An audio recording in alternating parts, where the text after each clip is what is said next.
to come out and show their best, and we are here in the southeast west side of the map with Royal Placo on the green, playing as the French again, looking to return to royalty, which famously did not go down well in France.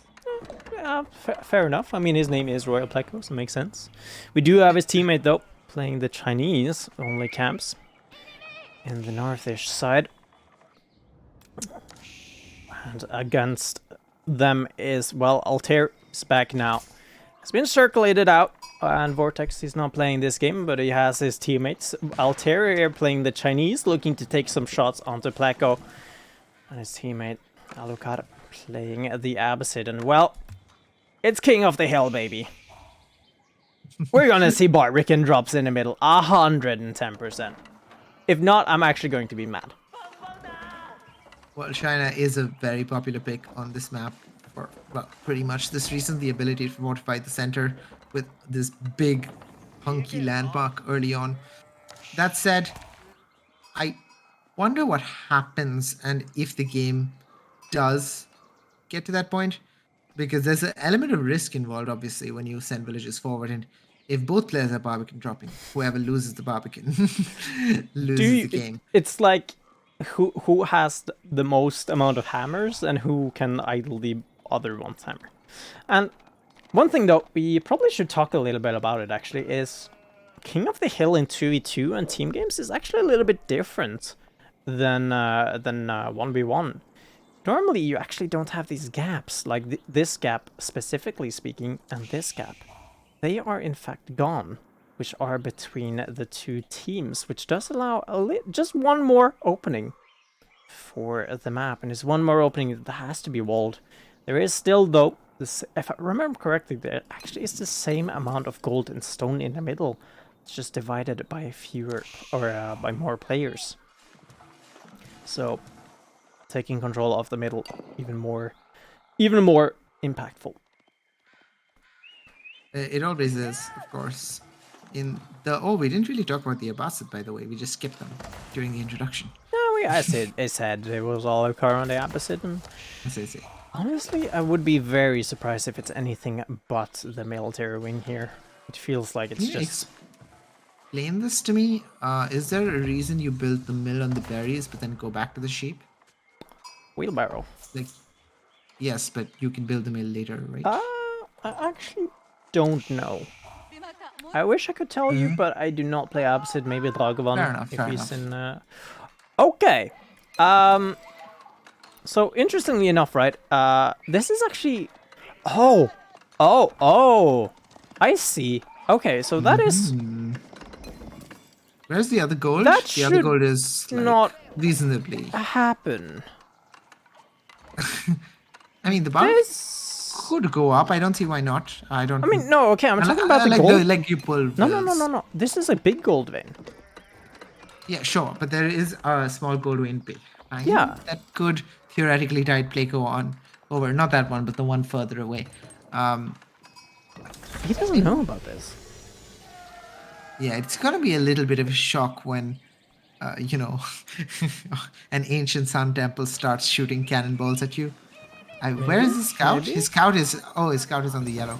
Oh, he does see it. The edge of the vision of this one, but it's way too late. He's gonna have that shot. Maybe get a villager. Absolutely will. And is forced off, but he does have that gold, so he absolutely can go. Question is, does Altair... He doesn't have the wood right now to actually go for a tower. And there's also a knight that's going to meet him. And here's the Barbican. Yes!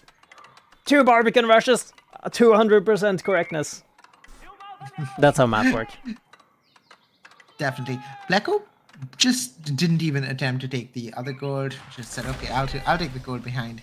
No one cares about this stupid Barbican that you've got going on here. I mean, and the knights are gonna have to take like a bit of a... Yeah, sure. This is, I guess, the issue logic is...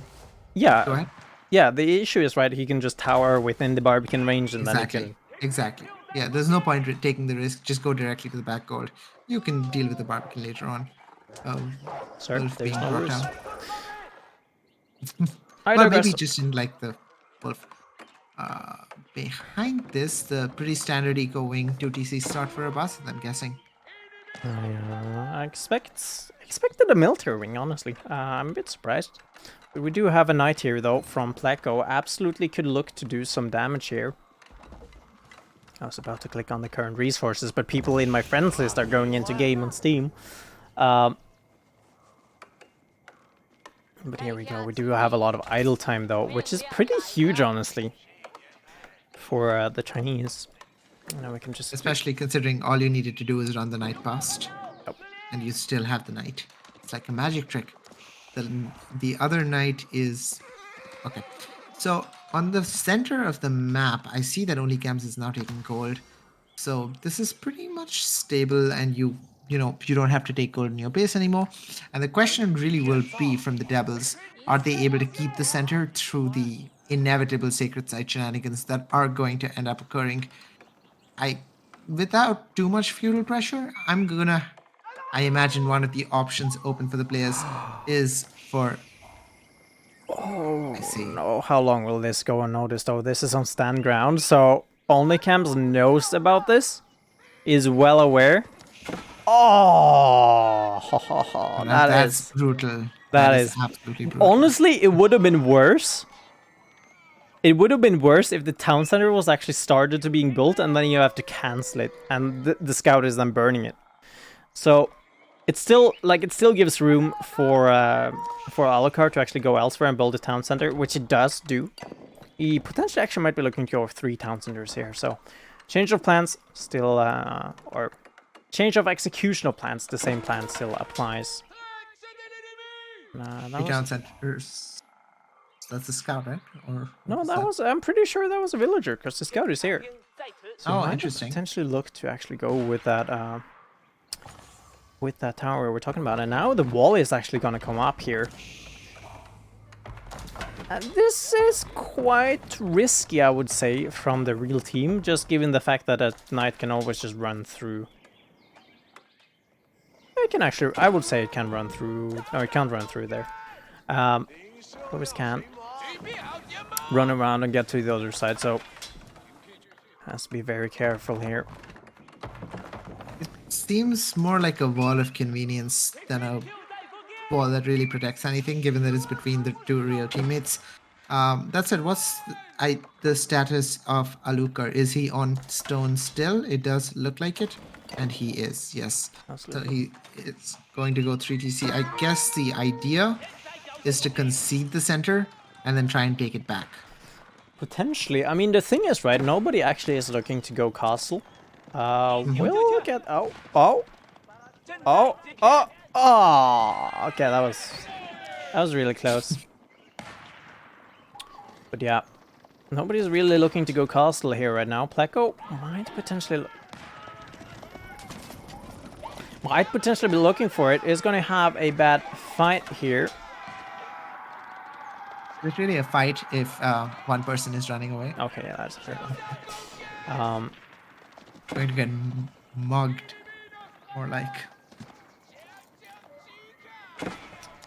So we do have only Camps though.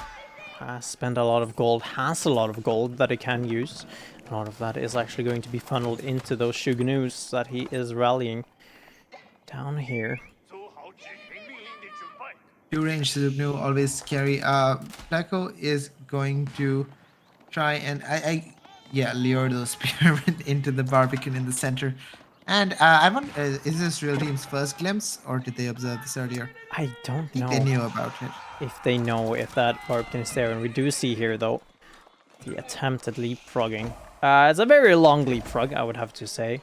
With that villager is probably running somewhere there. No. Where's the villager? I actually don't.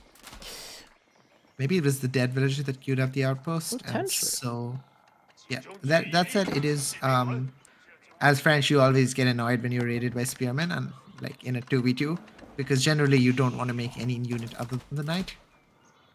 So, yeah, I guess Altair had that in mind. So it's interesting that one Chinese player on this side is making only spearmen, the other Chinese player on that side is making pretty much only Zubnu, though he does have a barracks as well, so I imagine he's going to mix in stuff.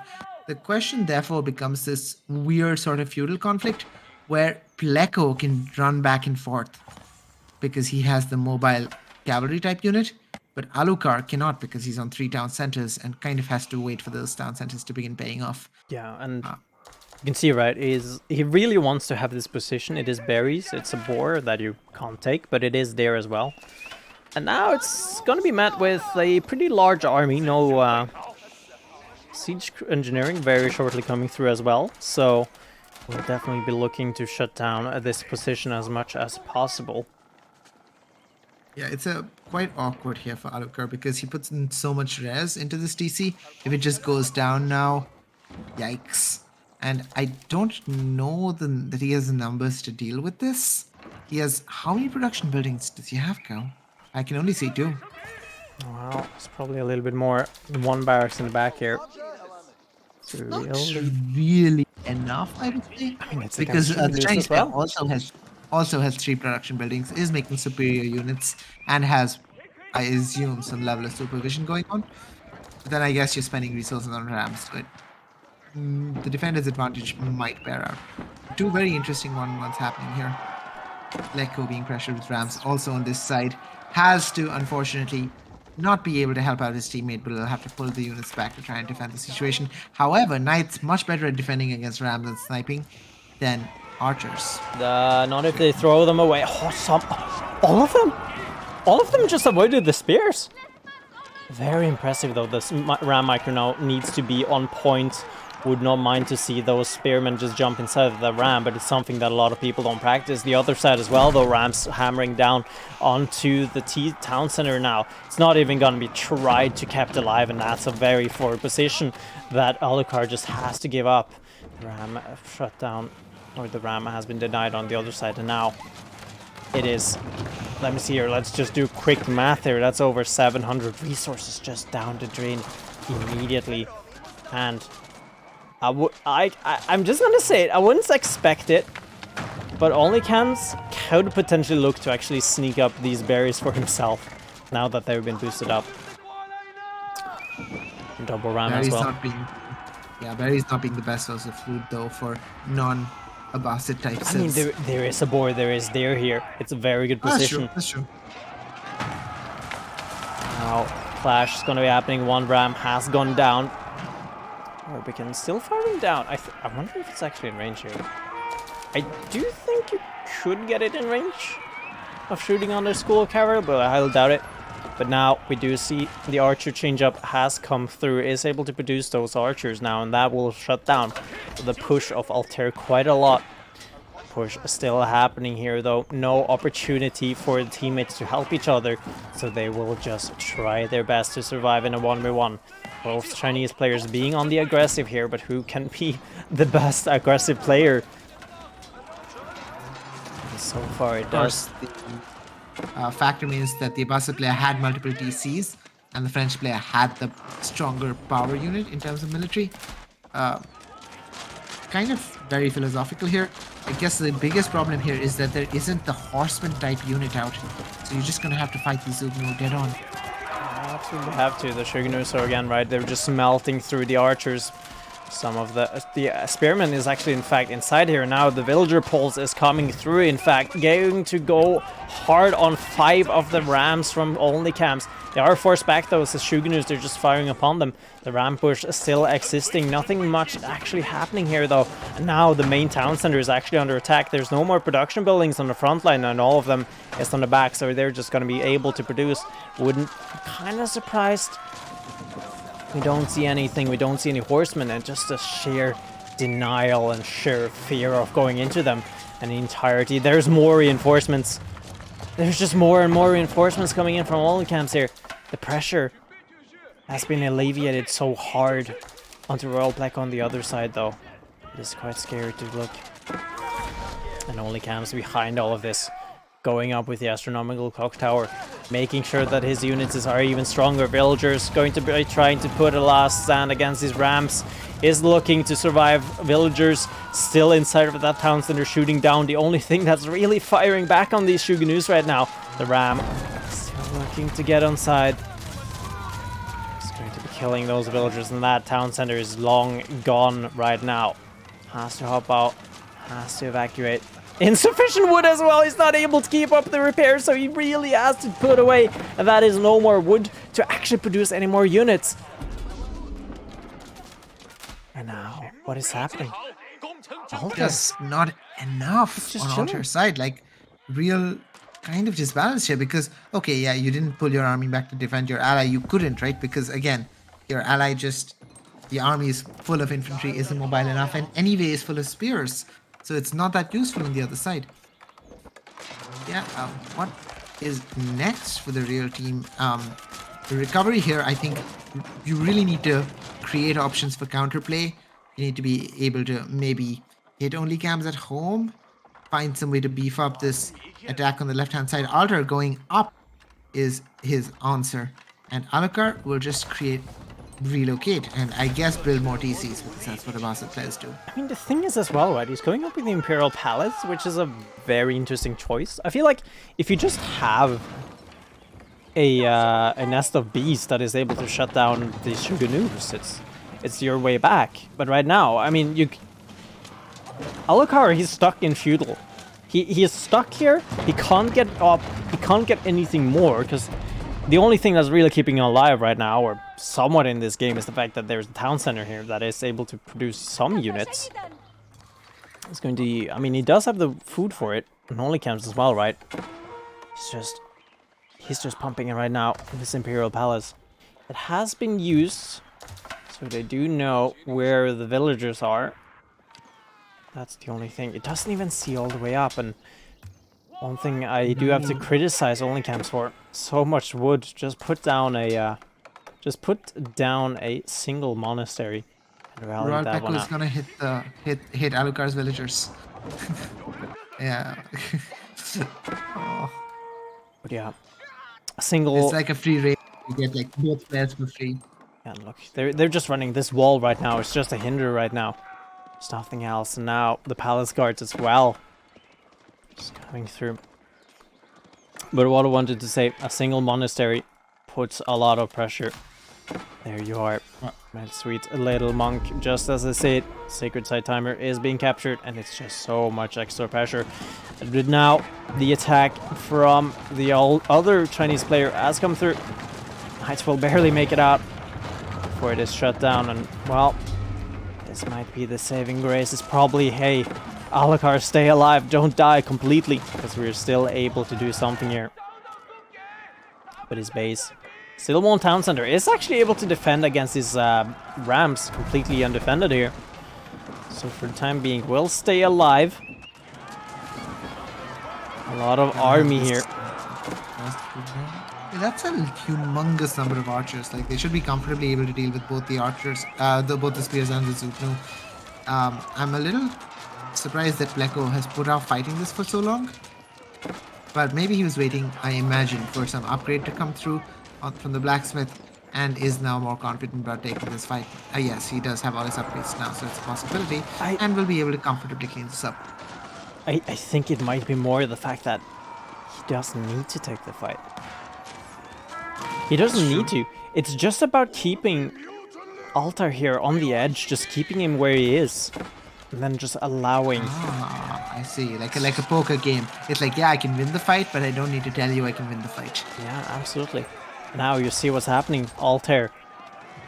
There's nothing. He's just 1v2ing right now. There's nothing. I mean, Alucard, he can make some units, sure, but it's I don't know. The Shogunus right now with some palace guards mixed in, they're just doing so much work. The spearmen, they're simply just not able to get through, and Royal Pleco goes up with the Royal Institute as well.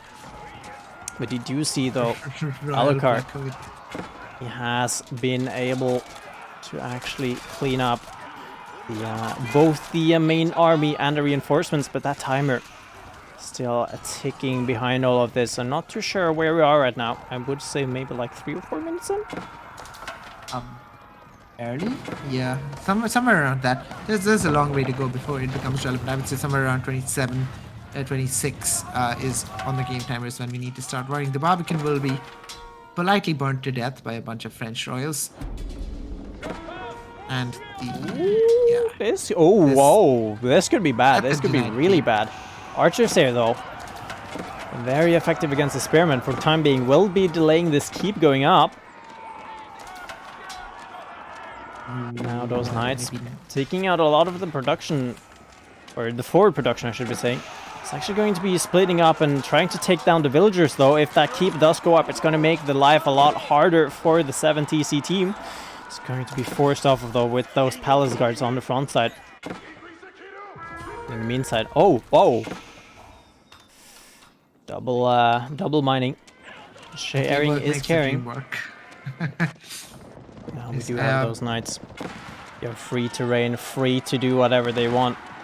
There's not a lot of army for the real team to actually work with. Yeah, those horsemen, theoretically they counter archers, but you need enough of them so that you can get us around and get that, the full DPS of the counters going. But they really don't have that number. Alucard here, of course, is stuck in feudal, unable to go up. Everybody else is in castle, and it's beginning to show in the technological advantage of these armies. While Becco and Camps don't really have to do anything much here. They are in full control of the game, and it is up to Real to, be able to fight back here. Yeah, Real. I mean, they're standing their ground. Is able to, still not able to repair it. And, well, Altair is just taking his teammates boosted. As you said. And, as you said. I mean, Pleco is actually going to be the one that's enjoying these boosted up. Wait. Does that not work? Why does you say 250? Oh, right, this is 350 out of 250. I forgot about that.